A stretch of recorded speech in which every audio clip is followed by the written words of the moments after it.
Meet the White Lion King. His name is Jabulani, king of all lion kings. He's part of a living legend.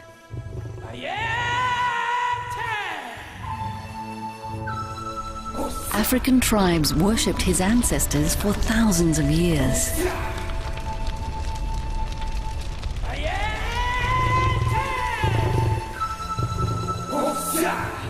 His family members are worshipped today by children and adults as far away as the USA and Japan.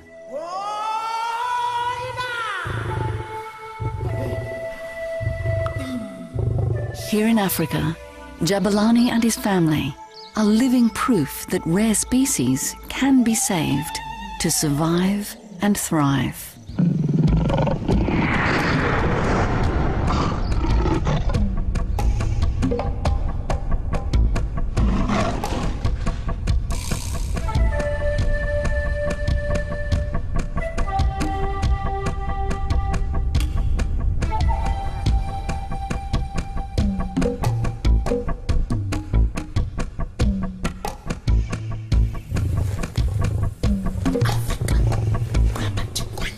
The magic and wonder of the most exceptional animals on Earth, the African white lion.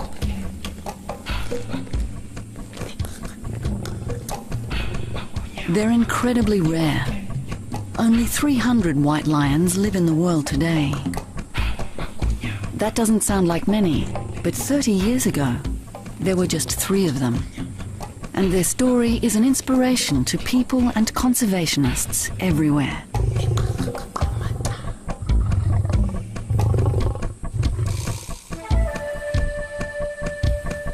Jabulani and his pride live here on Sanbona, a giant nature reserve in South Africa's Western Cape. Here they're protected from poachers, starvation and disease.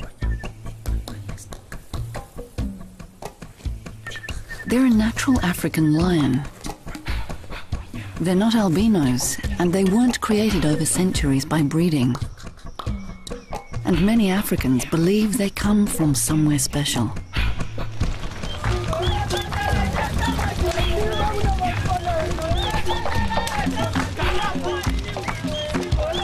To their worshippers, their natural white coats and pale, opaque eyes make them animals of mystery, magic, and wonder.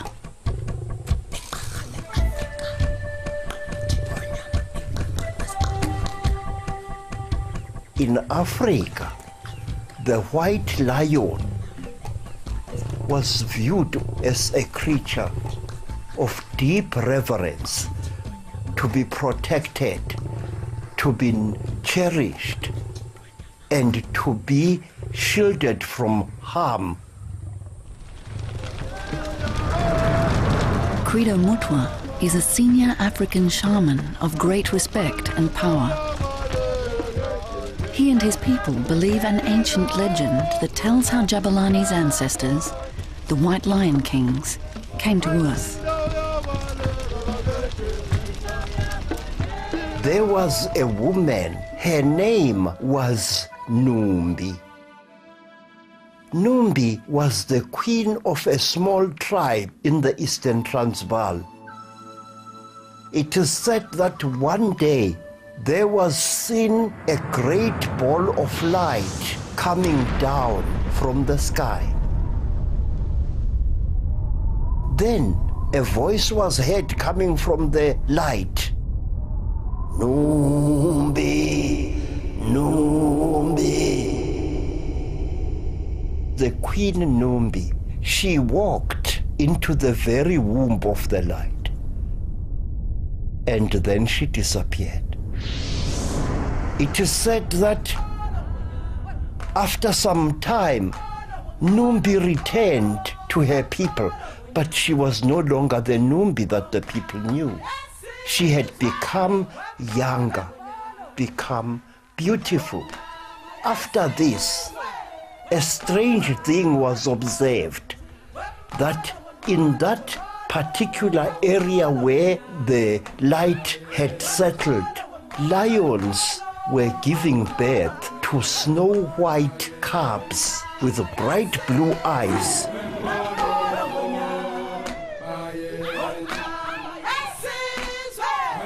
It is here that the story of the white lions was born.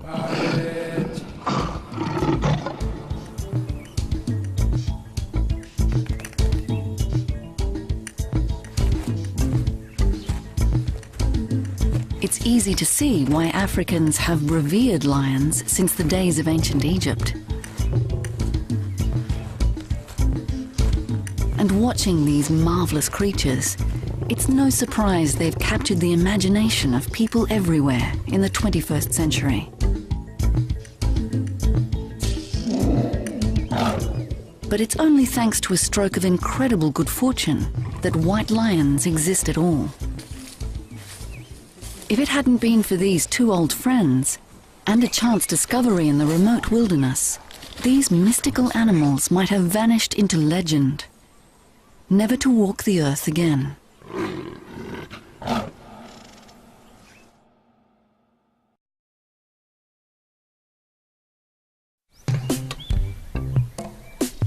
Dawn in the ancient wilderness, and the start of a new day for some of the rarest animals on earth. The king of all lion kings, the African white lion. Only 300 live in the world today.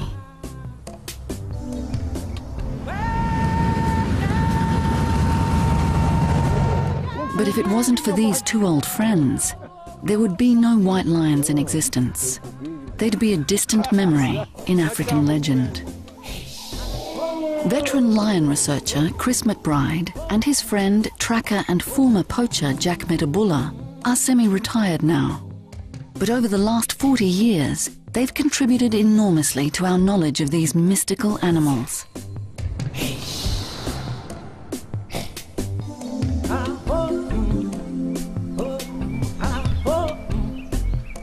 Chris is an acknowledged world expert on lions with several books to his credit. And his first-hand practical knowledge is legendary.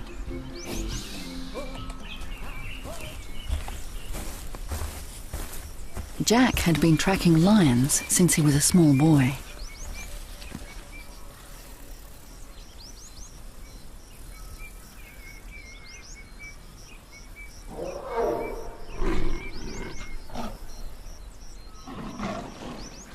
But despite years in the bush, neither Chris nor Jack had seen one of these mystical creatures. They'd only heard about them in rumors.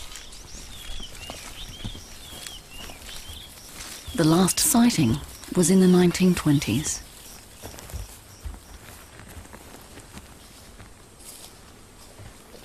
The chance of actually encountering a white lion in the wild was so remote, it was something they just didn't think about.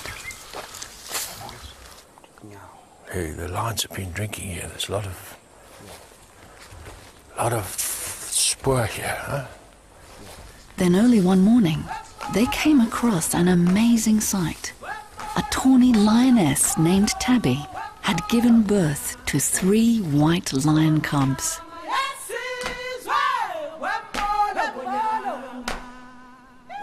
Oh, it's amazing. We've been watching the pride for 6 months already. Didn't believe it. But there it was under the tree.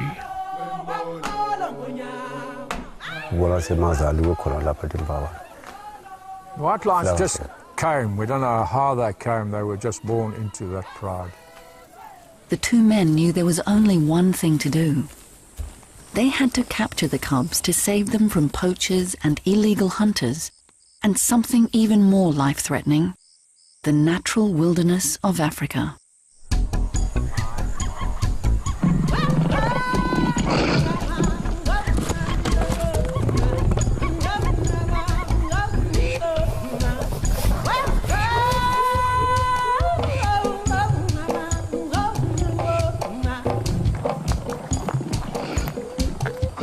White lions are rare because of the very thing that makes them extraordinary. Their beautiful snowy fur. It makes life tough for them in the wild. White lions are not successful in the wild because they lack camouflage. They lack the camouflage of tawny lions, which is near perfect. If you lack that, you are far less efficient at hunting. It doesn't mean to say you can't kill something every now and then, but not often enough to make a success of your life. But if Chris McBride is right, and their white coats make it almost impossible to survive in the African bush, why are there white lions in the first place? And why have they been a part of African legend since before the beginning of recorded time? To answer that question, we have to look back 20,000 years to the last ice age.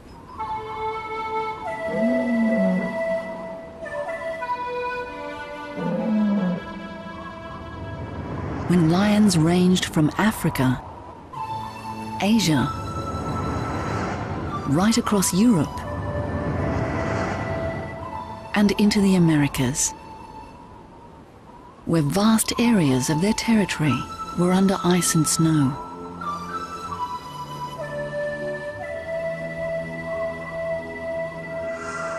Lions born with white coats might have been more successful in the snows than their tawny brothers, who lacked white camouflage. Many believe the white lion gene survived from this time. Perhaps Mother Nature is keeping her options open, keeping the white gene alive for an ice age to come. What is even more intriguing is the presence of the white lion gene in tawny lions.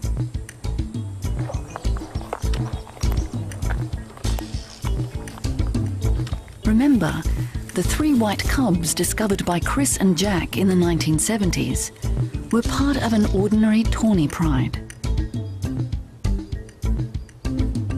The way it works is simple. If 2 tawnies, both carrying the white lion gene, mate, there is a 1 in 4 chance of a white cub being born. If 2 white lions mate, then all of their cubs are white.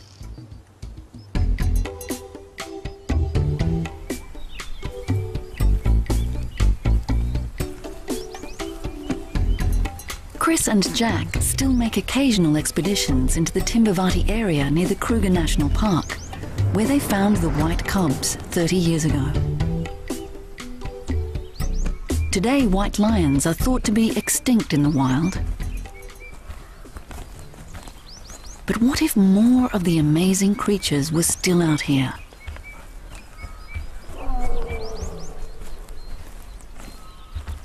If Chris and Jack found them once, maybe they can do it again. It's always a hope in the back of their minds. When it starts roaring, it's a very fear-inspiring sound, that. When I hear a lion roar, I get extremely nervous, actually. Without a rifle, I wouldn't walk here.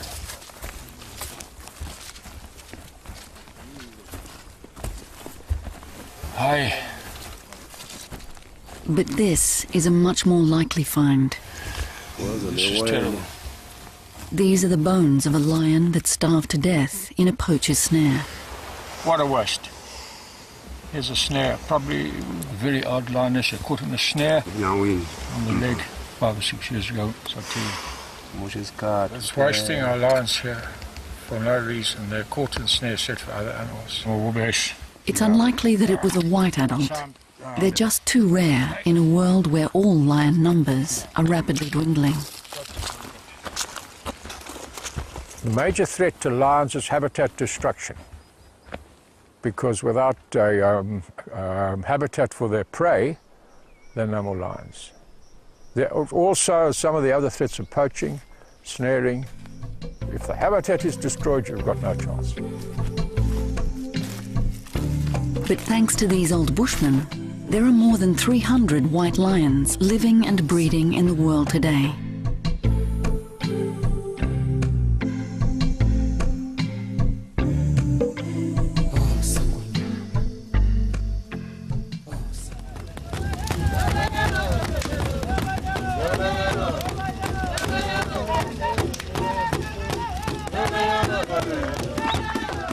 These are the Shangaan people who live in the Timbavati, where the white lion cubs were found in the 1970s. Their territory is considered sacred because it's where the only white lions have appeared in living memory.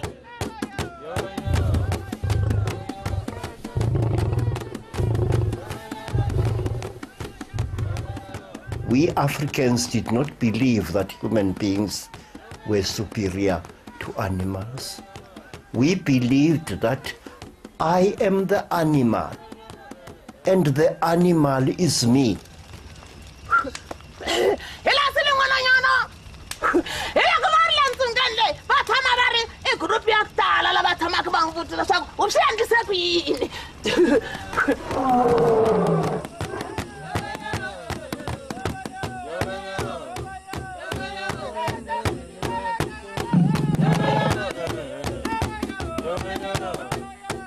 We believe, sir, that the power of heaven itself is to be found in the eyes of a lion.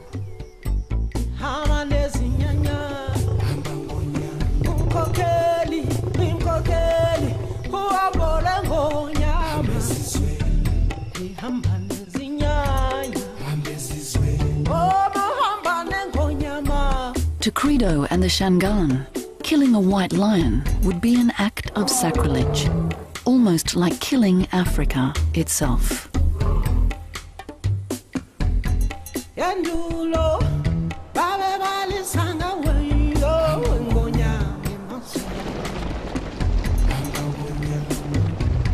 But Africa is a vast continent, and not all Africans revere lions as sacred messengers from the gods. Here in Maasai territory, far to the northwest in Kenya, all lions, tawny or white, are considered the enemy.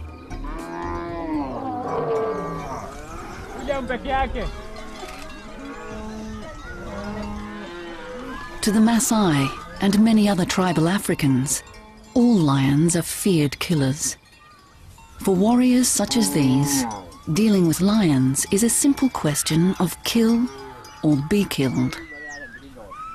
It's this basic belief that may have led to the extinction of the rare white lion in many parts of tribal Africa. As tribal families spread their domestic animals and small farms deeper into the wilderness, conflict is inevitable.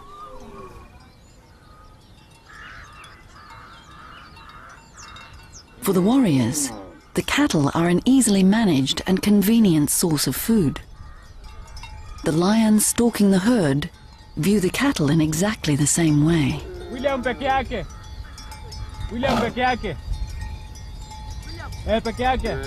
The result? A violent and fatal game of cat and man.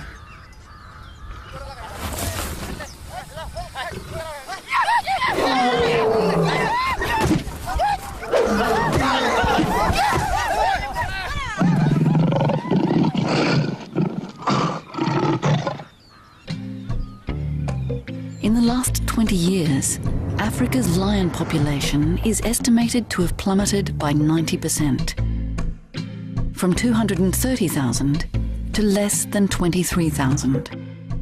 Only 300 of those survivors are white lions.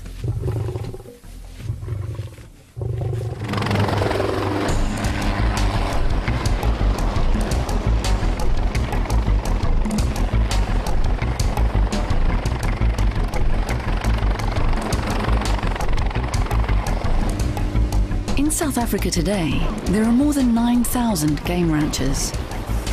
The breeding of wild animals is big business and far more profitable and reliable than the potatoes, wheat and cattle farmed in the past. Of the few white lions in existence, the majority have been bred by farmers turned licensed lion breeders, like Marius Prinsloo. We've got two females here, and they're about 9 months old here. That's where they stay now.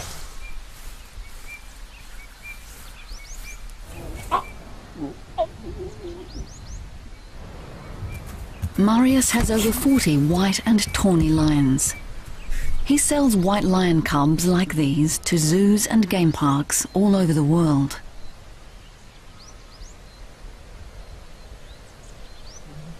They're not roaming the wild, But at least they're alive, and one day their cubs could live free in protected game parks.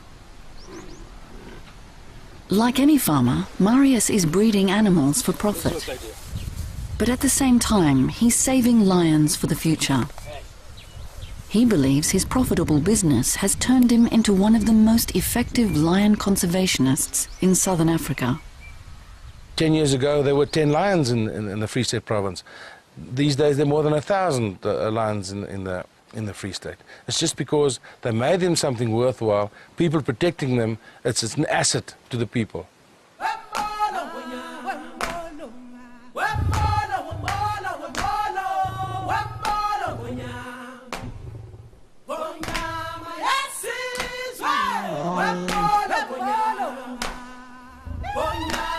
Meet Rambo. He's the biggest and most powerful white lion Marius owns. And at 255 kilograms, that's over 550 pounds, he's one of the biggest white lions in the world today. Over the last few years, his cubs have spread throughout southern Africa and across the world. And it's been achieved by sharing Rambo's bloodline with tawny lions as well as white.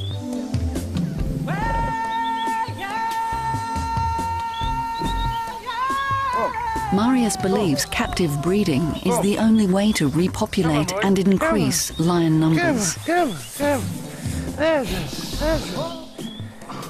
He says it's true of both tawny lions who still roam the African wilderness and their mystical white relatives.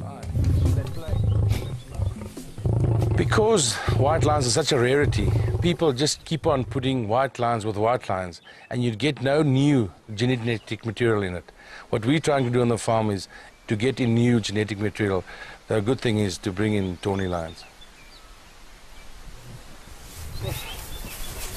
And it's magnificent white lion kings, such as Rambo here, that have helped sell the idea that lions are much better off alive, earning money for their owners, than dead as the victims of poachers. Alive and breeding, Rambo is worth at least $70,000 US.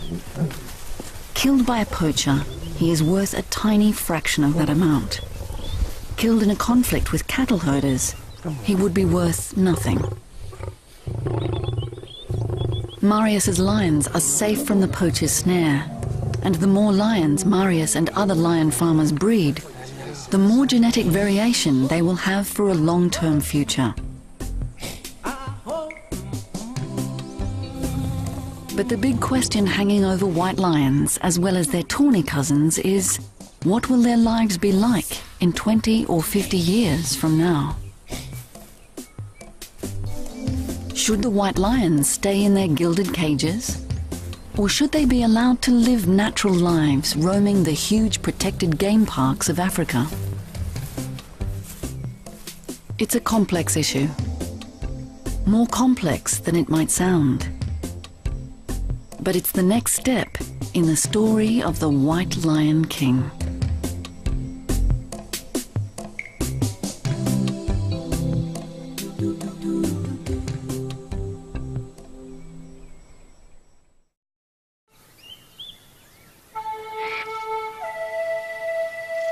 Welcome to Sanbona, a 54,000-hectare wildlife reserve in the Western Cape of South Africa.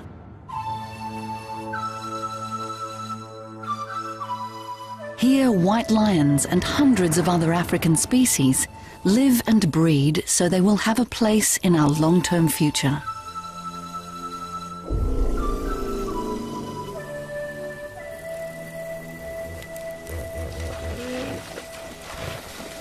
This is a controlled wilderness where illegal hunters and poachers are kept at bay. If the white lions really do have a long-term future in the semi-wild, then places like Sanbona will be the key. Sanbona is managed by some of the world's most informed experts on lions, such as biologist Paul Vorster. It's important for Sanbona to get the white gene back into the natural system because we've got the infrastructure We've got the background and we can do it. We can be successful. They hope their research will one day lead to healthy numbers of white lions living in the semi-wild.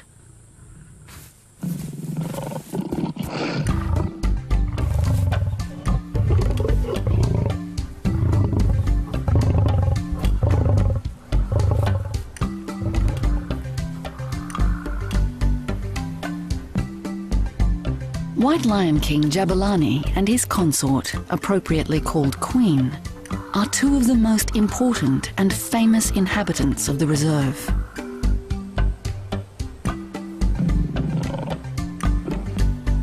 They are descendants of the white lion cubs found in the bush by Chris McBride and Jack Metabulla 30 years ago. If it wasn't for the wildlife reserve at Sanbona, their lives could have been very different. In fact, they probably wouldn't be alive at all. Originally, they were bred to provide quarry for wealthy hunters.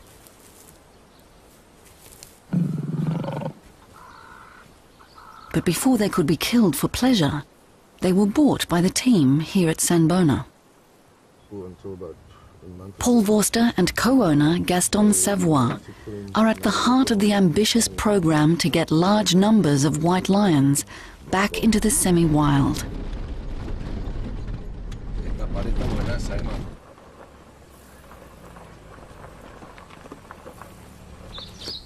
Jabulani and Queen are the first step, but when they first arrive here at Sanbona, nobody is really sure if that first step is even possible. The two white lions arrived at Sanbona. They have never had contact before. Jabulani was quite a young male, say about 2 years old. Queen was a bit of an older female, maybe 5.5. Within the first 20 seconds of their actual meeting, they mated. So we were all quite flabbergasted, and we knew that, well, this is the start of a new project.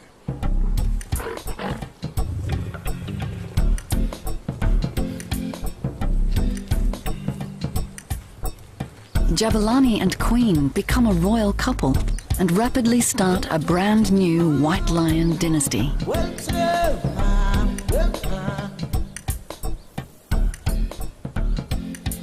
It was early one morning. I got approached by one of the guys, and he just came up to me and said, listen, what did you do to the lions? I said, what do you mean? No, yesterday we only had 2. Today we have 5. So we were all quite elated.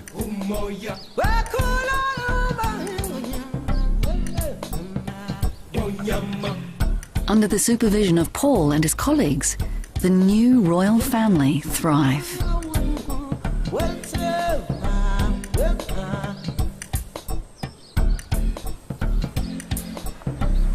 As time goes by, their human carers arrive at a momentous decision. After months of careful consideration and planning, it's decided to release Jabulani, Queen, and all 3 cubs back into the semi-wilderness.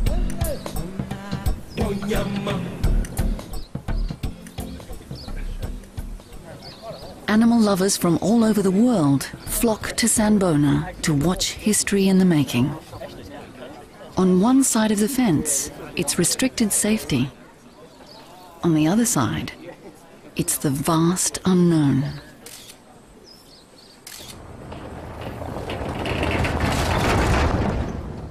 Ah, 2 giraffe right there. Paul and Gaston use satellite technology to keep track of the family wherever they roam in this protected wilderness. There's a large big one over there. Yeah. And this one over here. See if we can pick up anything. We had to monitor them. We obviously, before the release, fitted them with radio telemetry collars. You don't know where a lion is going to go if he's got the opportunity to roam around for the first time in his life. Yeah, so I picked up something in that direction. But the question still remains. Will the cubs survive in the semi-wild? Time passes, and the cubs answer the question of their survival in the best way possible.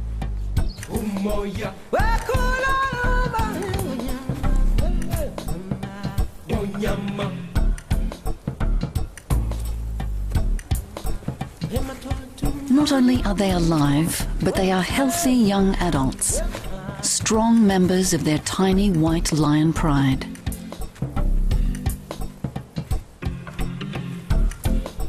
Their successful survival is partly due to their natural instinct, and a whole lot to do with the team at Sanbona. White lions have trouble hunting in this sort of landscape because they lack the right camouflage. We spot them easily, and so can their potential prey.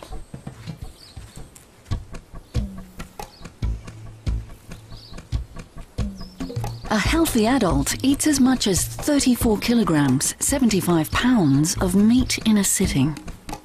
Eating out here is a question of skill, patience, and years of experience. Jabulani and Queen have the innate skill, but they don't have the experience. That has to be taught with great care. The way we approach the feeding thing is not to have the animals aware of the fact that humans feed them at all, especially the cubs. That hopefully does stimulate that instinctive natural hunting behavior.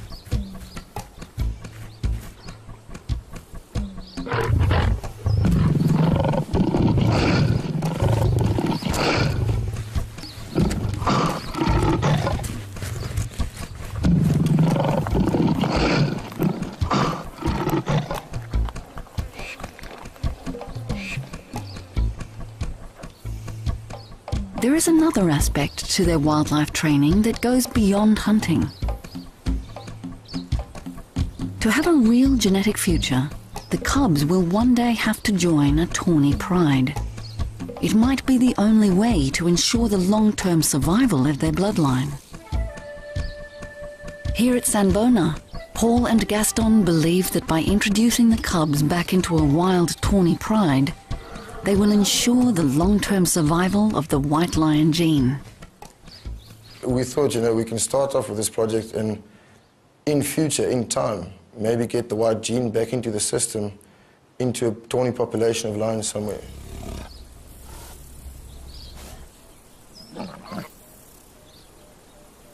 Although on the surface it seems to make sense to introduce the white lion gene back into the wild, the idea is controversial.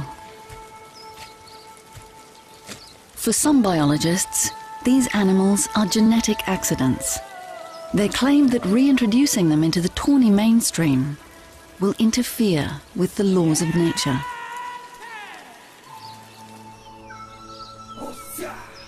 In other words, Jabulani, Queen, and their cubs should be left to die out naturally. But if Paul and Gaston have their way, that's never going to happen.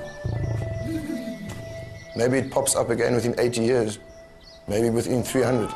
So we were not unsuccessful if there are no more white lions in the wild, but at least we got the gene back into the system. Fortunately, the Sanbona team are not alone in their quest to preserve the white lion.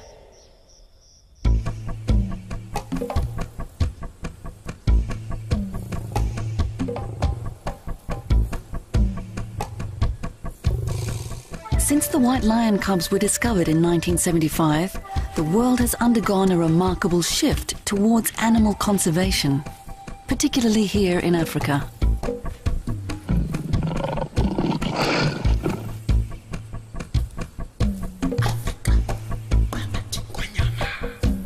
In 1977, Johannesburg Zoo began its own white lion breeding program, and now their offspring live in the USA, Canada, China, Germany, Japan, and now Australia.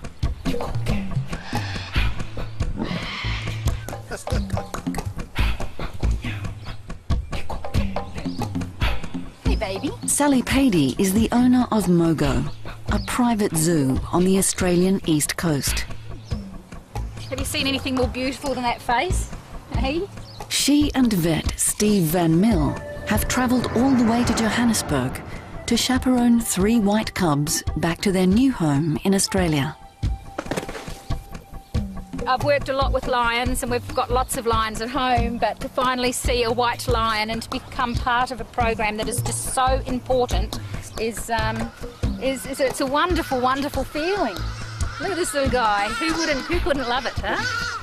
Sally already has 5 tawny lions at Mogo Zoo, and she plans to breed them with the white cubs to keep the genetic strain going. Once they produce white offspring, she plans to return some young cubs back to Africa, so they may live in protected game reserves like Sanbona.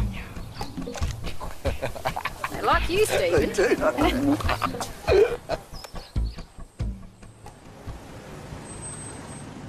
Flying any animal from one continent to another is always difficult. Flying Sally's lion cubs into the isolated island continent of Australia requires extraordinary care to guard against importing disease. Oh, God. Do you want to touch it? Can I? Yeah. Oh, my God. Hey, baby. The cubs are far too big to lie quietly on the vet's table, so for the moment they've been tranquilized into a shallow sleep. Okay, so the first thing we're going to do is give them some ivermectin, which treats them for parasites. The sleep doesn't hurt them, and it prevents accidents to both lions and humans. These cubs are babies, but they are big babies with long talons and sharp teeth.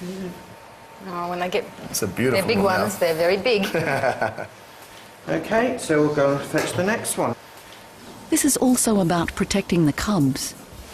They need to be made safe to fly to Australia. This is the big boy. They need protection against any disease they might pick up along the way, and protection from strange new bugs waiting for them when they land. So what other procedures need to be done with her? This spray, which treats for fleas and ticks as well. I mean, I love lions anyway. They've passed the last quarantine hurdle, but there is still a customs check to come.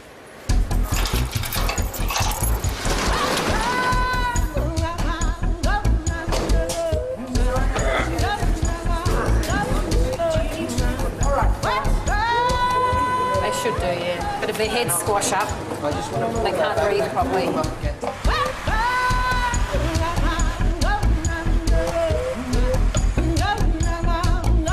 Vet Steve watches the cubs carefully to make sure they are okay.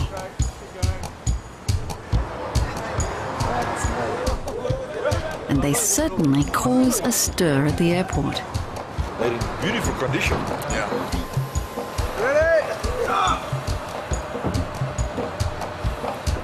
Very soon, they're going to be on a plane in the next couple of hours, and we're going to be off. A couple of special guests on board with us this evening. 3 lion cubs that are ferried to Sydney. Safe in their crates in a specially heated hold, the 3 lions make this extraordinary journey, almost halfway around the globe. The cubs' arrival in Australia makes news all over the country. 3 rare white lion cubs. African white lions. White lions. They are some of the rarest animals in the world. You're going to be the very, very first to see them live. The cubs are the first of their kind in Australia. Among the rarest animals on the planet.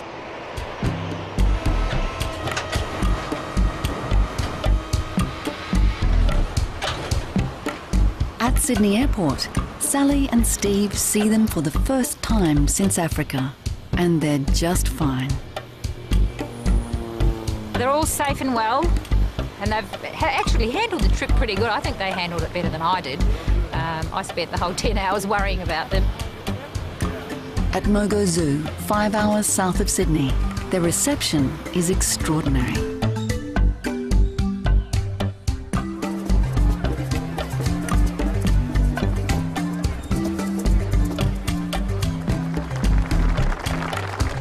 Thank you and welcome to all of you on what is a very, very special day, the White Lions of Timbavati. Everyone will get very timid. Okay?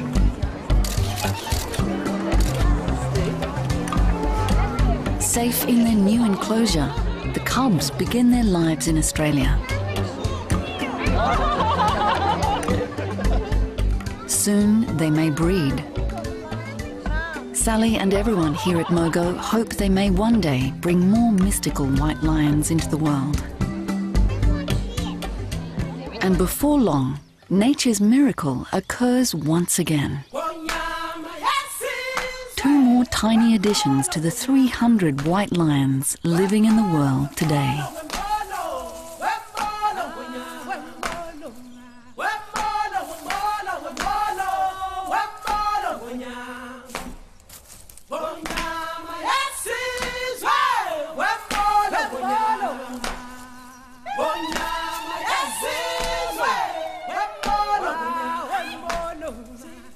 It's just amazing, you know, when we saw them it was just like, oh my God. They are just in spectacular health, fat and healthy, and just the most adorable, cuddly little kittens you could ever possibly hope to meet. It's just an absolute delight.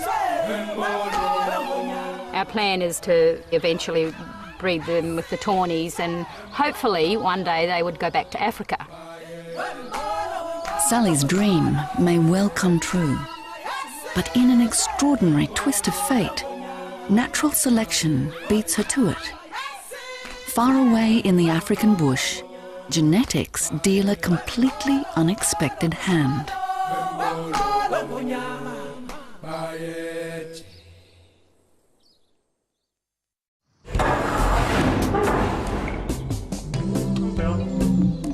Mogo Private Zoo on the east coast of Australia. And a proud mother watches over an amazing sight.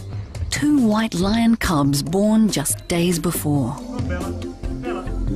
They're 2 of the rarest animals on Earth. Only 300 or so live in the world today. These cubs are the offspring of white lions flown here from South Africa. They're incredibly valuable because it's believed their species is extinct in the wild. Breeding in captivity is thought to be their only chance of long-term survival.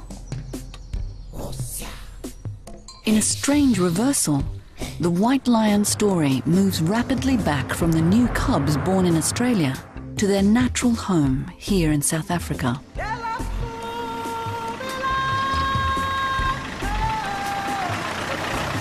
This is Motswari Game Reserve, just north of the Timbavati. Here, the white lion saga turns full circle as Chris McBride and Jack Metabulla track through the wilderness once again. Something remarkable has been sighted out here in this featureless scrub. Local trackers claim they stumbled across new white lion cubs, born naturally, in the wild. Their search area is vast. A seemingly endless expanse of scrub stretching for hundreds of square miles. The chance of finding 2 tiny cubs out here is incredibly remote.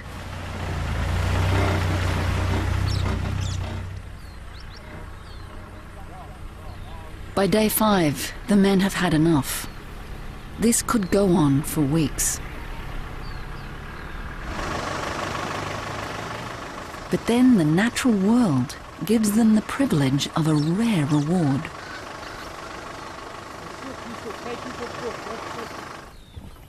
What is it, Chris? Have a look.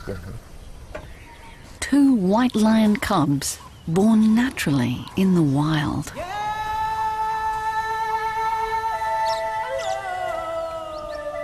Two tiny cubs, just 4 weeks old. 2 tiny white miracles of nature with no natural camouflage to keep them alive. They won't mature for another 2 years, and the question is, will they survive? Will they leave their genetic mark in the wild? There is still much to be learned about the genetics which create these beautiful animals. Why is the white lion gene still alive? What causes it to appear in a tawny pride? There are still many theories. It might be as simple as chance. It might be interbreeding. We still don't know. What we do know is that the white lion is a natural rarity. Despite their white coats and lack of camouflage, they've survived in the African wilderness for thousands of years, and they're still being born out here today. Most white lions are not free in the wild, but in places such as Sanbona and Motswari, they live protected lives as close to raw nature as it's possible to be. Soon there may be hundreds living here, and the attention they bring to the survival of all species will continue to make them some of the most treasured animals on Earth. A white lion or a tawny lion or an ordinary lion are all one, part of the mystery of the creature which we call God, part of the mystery of that faceless entity which we call nature, an entity we should fear and revere. Hey!